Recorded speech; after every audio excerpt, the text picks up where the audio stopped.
Dans l'univers de Jujika, quand on veut parler d'antagonistes, on revoit toujours ces noms, Sukuna, Mahito et Kenjaku.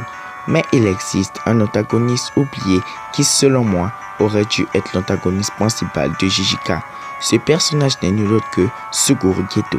Attends, je t'explique pourquoi. Mais juste avant ça, n'oublie pas de liker et de t'abonner pour me donner de la force. Dans sa première apparition, Geto nous est présenté comme un exorciste de rang S, le meilleur ami de Satoru Gojo. Il voulait sauver les non-exorcistes et œuvrer pour le bien, jusqu'au jour où tout a basculé. Car après l'incident du plasma stellaire, Geto réfléchissa d'une autre manière et en déduit que les humains non-exorcistes sont la source du problème et décida d'exterminer cette race inférieure en commençant par ses parents. Et c'est ça ce qui les rend terrifiants.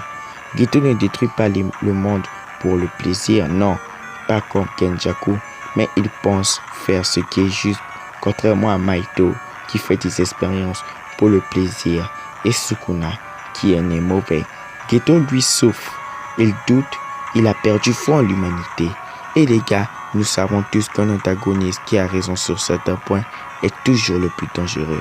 C'est pour ça que Geto marque autant, c'est pour ça que sa chute fait mal, et c'est pour ça qu'il mérite d'être parmi les plus grands antagonistes de Jujika, pas seulement de Jujika, mais en animé en général.